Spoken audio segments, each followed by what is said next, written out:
आज हम शुरू करने जा रहे हैं आपका डिटरमिनेंट का सेकंड फेज। कल हमने आपको डिटरमिनेंट की कुछ प्रॉपर्टीज़ बताई थी। आज कुछ स्पेशल टाइप के डिटरमिनेंट आप लोगों को बताएंगे।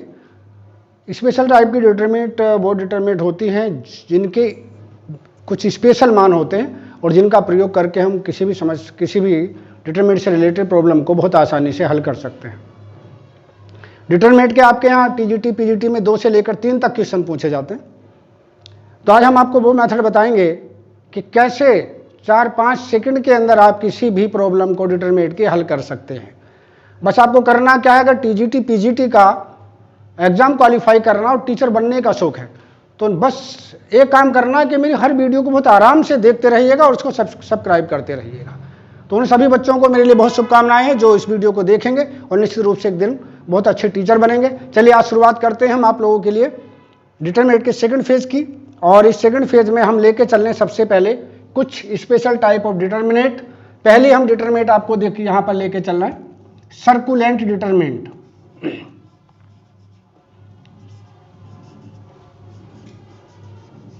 सर्कुलेट डिटरमिनेंट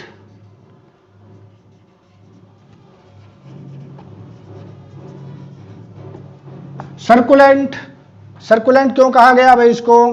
सर्कुलेंट एक सर्किल अगर हम यहां पर बना लें और यहां पे मैं लिख दूं ए बी और सी, तो इस डिटरमिनेंट को इस प्रकार से हम बनाते हैं, डेल्टा से डिनोट करेंगे ए बी सी। ए को पकड़ लिया, बी सी, अब बी को पकड़ लीजिए बी सी ए, अब सी को पकड़ लिए सी ए बी, और इसकी वैल्यू अगर आप लिखेंगे तो होता माइनस के साथ a cube plus B cube plus C cube और -3abc।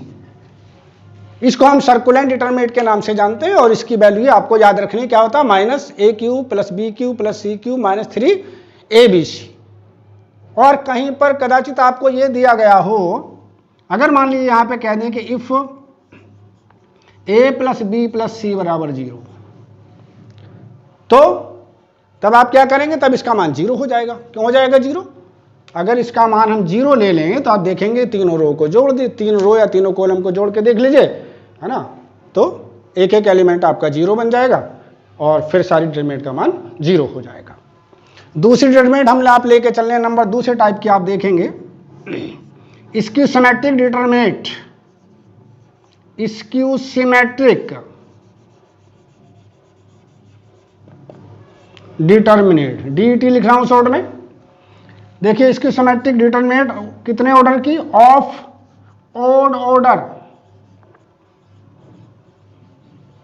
ओड ऑर्डर का मतलब है या तो 3 ऑर्डर की हो या 5 ऑर्डर की हो।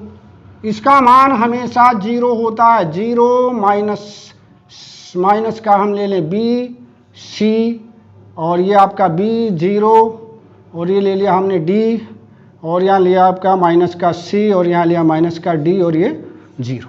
इस टाइप की कोई भी अगर डिटरमिनेंट होगी तो उसका मान हमेशा क्या होगा? 0 होगा। तो इन सब डिटरमिनेंट्स की वैल्यू आपको ओरल याद होनी चाहिए, और कोई भी इस टाइप का प्रॉब्लम अगर आती है ए बी सी के मान भले ही चेंज हो जाए लेकिन वैल्यू उसकी हमेशा 0 ही होगी। तो ये भी आपको ध्यान रखना। एक डिटरमिनेंट वो देखेंगे आप सिमेट्रिक डिटरमिनेंट। सिमेट्रिक डिटरमिनेंट किस टाइप की होगी ये देख लीजिए नंबर 3 पर। सिमेट्रिक डिटरमिनेंट AHG HBF और यहां पर GFC।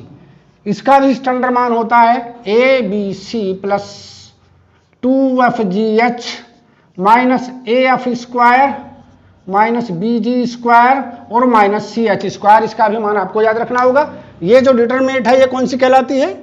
ये आपकी सिमेट्रिक डिटरमिनेंट होती है। सिमेट्रिक का मतलब क्या होता है कि अगर इसकी रो को कॉलम में चेंज कर दें तो इस पर कोई फर्क नहीं पड़ेगा, सेम बनी रहेगी। ठीक है, तो इस टाइप की जो भी डिटरमिनेंट होगी उसको हम क्या कहेंगे? सिमेट्रिक डिटरमिनेंट के नाम से जानेंगे। कुछ और टाइप की डिटरमिनेंट है जिनके डायरेक्ट वैल्यू आप लोगों को याद रखनी। देखिए चौथे नंबर पर हम एक और डिटरमिनेंट लेके चल रहे हैं, ध्यान रखेंगे इसका भी मान 111 ABC और A स्क्वायर बी स्क्वायर और सी स्क्वायर इसका मान हो, तो इसका मान क्या होता है? सी ए माइनस बी, बी माइनस सी और सी माइनस ए इसका स्टैंडर्ड वैल्यू होती है। ये आपको याद रखनी है भाई, ठीक है। तो ये भी एक स्पेशल टाइप की डिटरमिनेंट है। एक डिटरमिनेंट और इसी टाइप की हम ले लेते हैं। देखिए पांचवें टाइप की डिटरमिनेंट है, जिसकी वैल्यू आपको, इसको घर पर आप करके भी देखेंगे तो यही वैल्यू आएगी। अगर नहीं होगा तो फिर हमसे पूछ लेंगे, आप कमेंट करके पूछ सकते हैं, सोल्यूशन भी इसका बता देंगे। ये लिया हमने बी प्लस सी, सी प्लस ए प्लस बी, सी प्लस ए प्लस बी और बी प्लस सी, और इसी प्रकार से ए प्लस बी, बी प्लस सी और सी प्लस ए। ये आपकी तो किस टाइप से बनी है? बी प्लस सी प्लस ए प्लस बी, फिर सी प्लस ए प्लस बी और बी प्लस सी, फिर क्या ले लिया हमने? ए प्लस बी प्लस सी और सी प्लस ए। ये भी एक प्रकार की सर्कुलेंट टाइप की डिटरमिनेंट है। इसका भी एक स्टैंडर्ड मान होता है जो आपको याद रखना है भाई। क्या मान होता है इसका? ध्यान से देखेंगे, सेम मान होता है जो ऊपर वाली का होता है सर्कुलेंट का, क्योंकि ये भी सर्कुलेंट ही बनती है। क्यों बनती है? बस -2 से भाग करेंगे, बाकी वही मान a cube plus B cube plus C cube minus 3abc, same type की डिटरमिनेंट है। बस ए के स्थान पर बी प्लस सी है, बी के स्थान पर सी प्लस ए है और सी के स्थान पर ए प्लस बी है। तो बाकी उसी प्रकार के सर्कुलेंट डिटरमिनेंट कहलाती। अगर इस टाइप की भी कोई डिटरमिनेंट आती है तो उसका भी आपको सेम मान लिखना होगा, यानी यही मान होगा। एक और डिटरमिनेंट हम लिख देते हैं छठे टाइप की, आप जरा सा देखेंगे इसमें 6 टाइप की। चलिए इसको जरा साफ कर दें बोर्ड को पहले, हम इसको रब किया।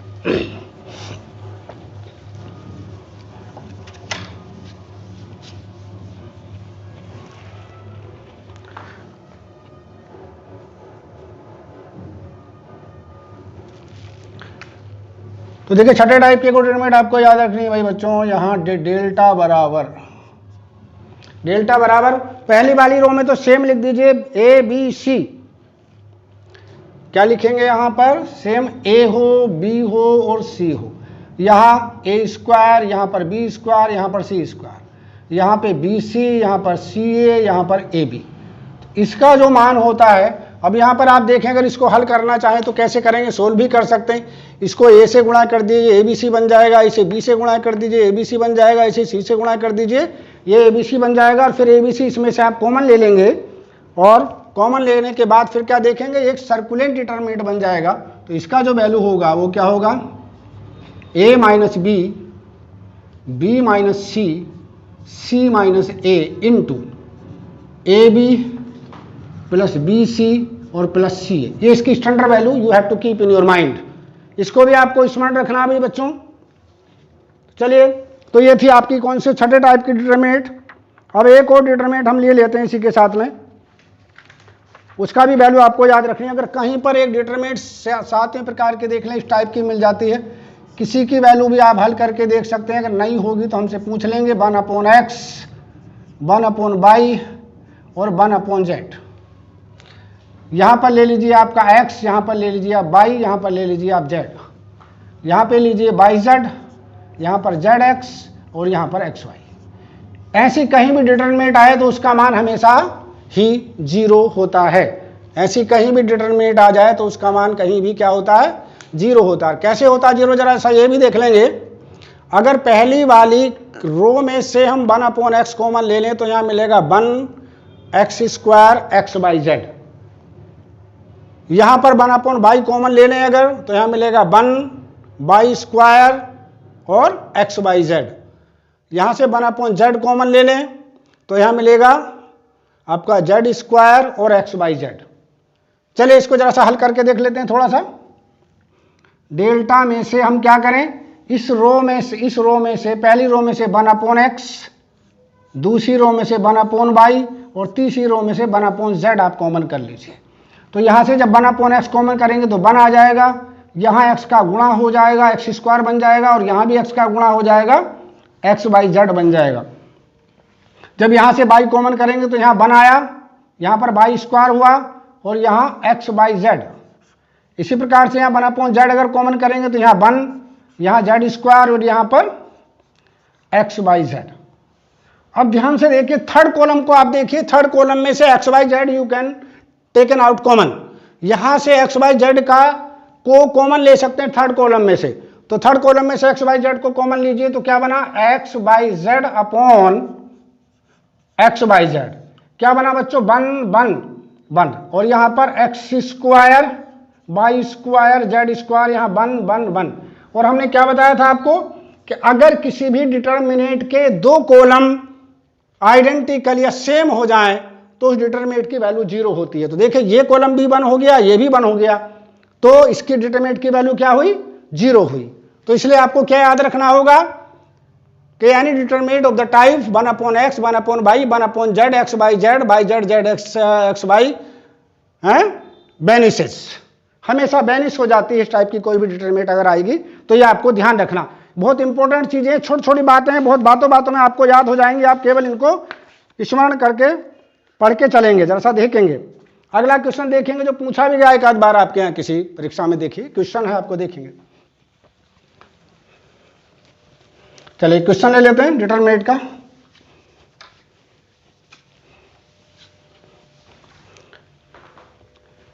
If X not equal to Y not equal to Z, question देखेंगे भाई कैसे इसको हल करते हैं बहुत जल्दी से। जैसा देखिए एग्जाम में आया हुआ क्वेश्चन है, if X not equal to Y not equal to Z, if X not equal to Y not equal to Z and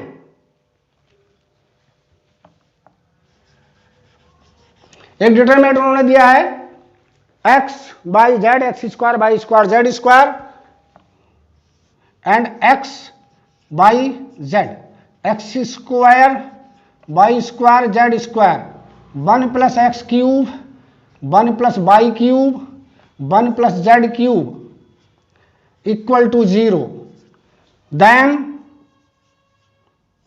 the value of X Y Z is, और तीन ऑप्शन इसके दे रखे हैं। A option में इसका मान 1 दिया है, बी ऑप्शन में इसकी वैल्यू माइनस का 1 दी है, और बड़ा सी ऑप्शन में इसकी जो वैल्यू दी है वो एक्स बाई जेड दिया है, और डी ऑप्शन में इसका मान X square plus Y square plus Z square into X Y Z ये दिया। आपको कोई सा एक जवाब इसमें बताना है, कौन सा, कैसे हम बहुत जल्दी से करते हैं, जरा आराम से देखिएगा, है ना, तेजी से देखें कैसे करना होता है हमें भाई। इसको हम 2 डिटरमिनेंट में तोड़ लेंगे, एग्जाम में कैसे करना, जरा जल्दी से देखिए। वैसे तो हम एकदम बता सकते हैं आंसर, लेकिन आप देखेंगे सॉल्यूशन इसका, इसको 2 भागों में तोड़ लीजिए, एक्स बाई और जेड, यहाँ एक्स स्क्वायर बाई स्क्वायर और जेड स्क्वायर, यहाँ 1 1 1, और प्लस फिर लिखिए एक्स बाई जेड, यहाँ एक्स स्क्वायर बाई स्क्वायर और जेड स्क्वायर, और यहाँ एक्स क्यूब बाई क्यूब और जेड क्यूब, और बराबर में बेटा क्या चल रहा है, बराबर में इसका 0 चल रहा था, ठीक है। इसका मान आप जानते हैं क्या होता, इसकी वैल्यू होती है, अभी अभी हमने कराई, देखो कौन सी determinant, 1 1 a b c, a square b square c square, same वही फॉर्म है इसकी, बस एक्स बाई जेड है इसकी जगह पर, तो इसका मान होता है X minus by into by minus Z into Z minus x. चलिए अभी इसको ऐसे उतार देते हैं, ध्यान से देखेंगे इसको, है चाहे तो इसको इंटरचेंज कर सकते हैं, दो लाइन इधर ला सकते हैं आप, इसको लिख सकते हैं 1 1 1 एक्स बाई और जेड, और इसको एक्स स्क्वायर बाई स्क्वायर और जेड स्क्वायर, क्यों 2 लाइन इधर ले आए तो माइनस की पावर 2 हो जाएगी, कोई फर्क नहीं पड़ेगा।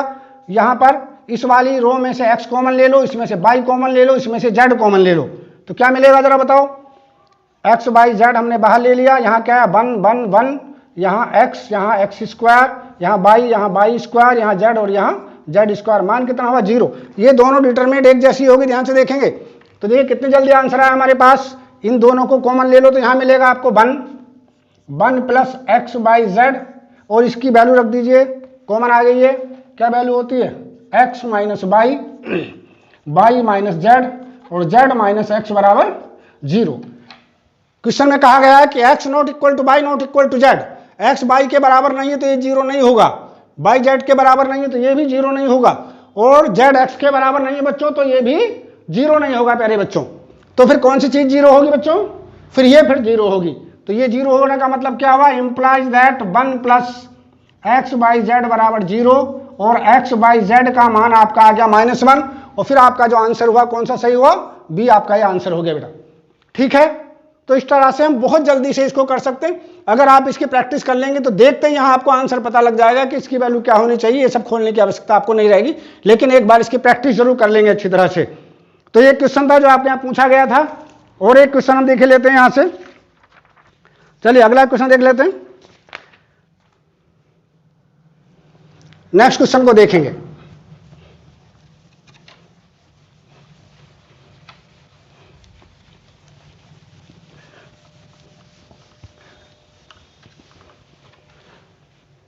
लिख the value of the determinant, लिख लेते हैं हम the value of the determinate.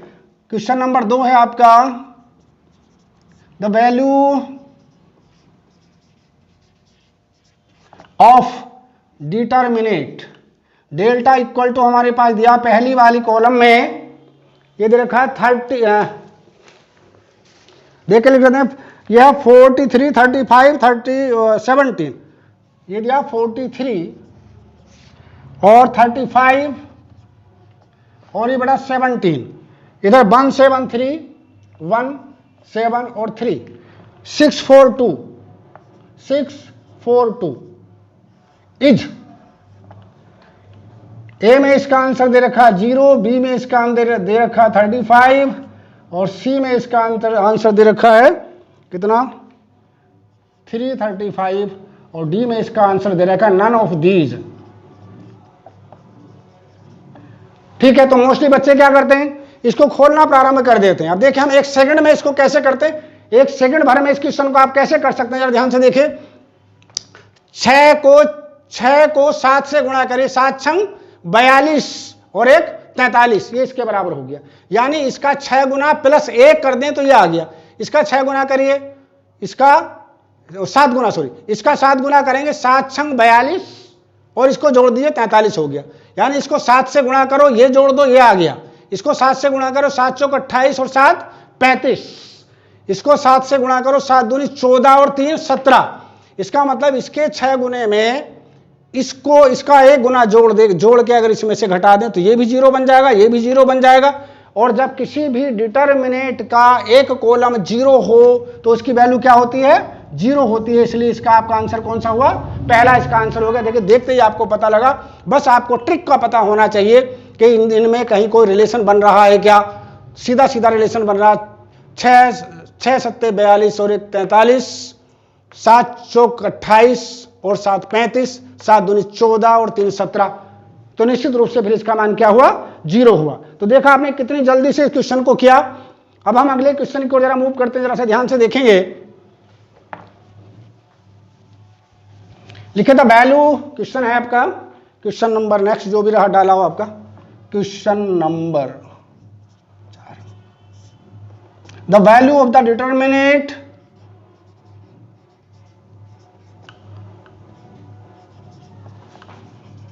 Determinate 1 omega omega square omega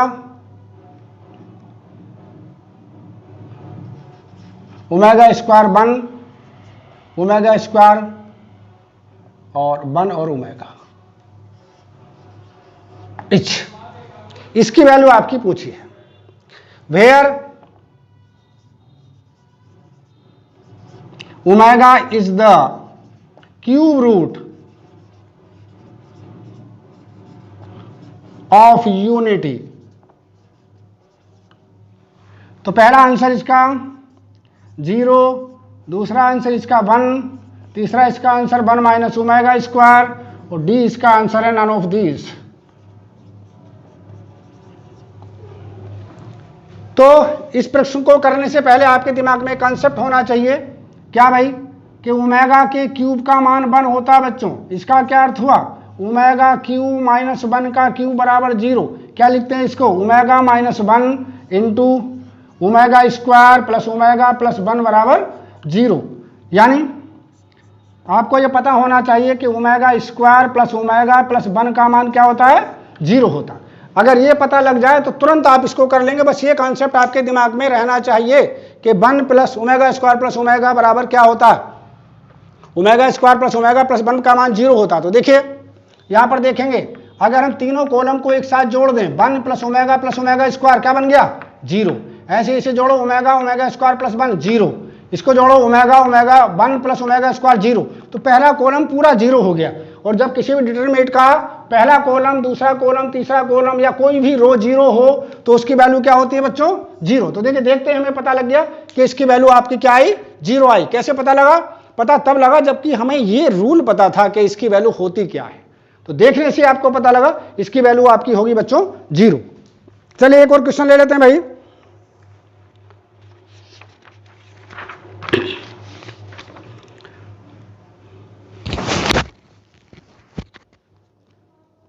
चलिए एक बहुत इंपॉर्टेंट सा क्वेश्चन है, जरा सा देख लेंगे इसको, है ना। लिखे the value of the determinant, number 5, question number 5, the value of the determinant, ये लिखा 1 log x base y log x base z और यहां पर log y बेस x और 1 log y base z log z base x log z base y और यहां पे आप लिख देंगे 1 इच। इसकी वैल्यू आपने दे रखी ए पार्ट में 0, बी पार्ट में log x बाई z, सी पार्ट में x बाई z log x प्लस y प्लस z और डी पार्ट में नन ऑफ दिस। तो आपको बताना है कि इसका कौन सा आंसर आपका ठीक होगा, ये आपको देखना है भाई बच्चों। चलिए देख लेते हैं कैसे करेंगे इस सवाल को जरा सा।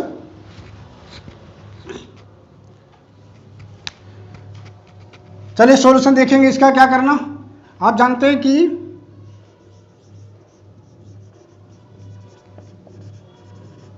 वन बराबर होता है log x बेस x या log y बेस y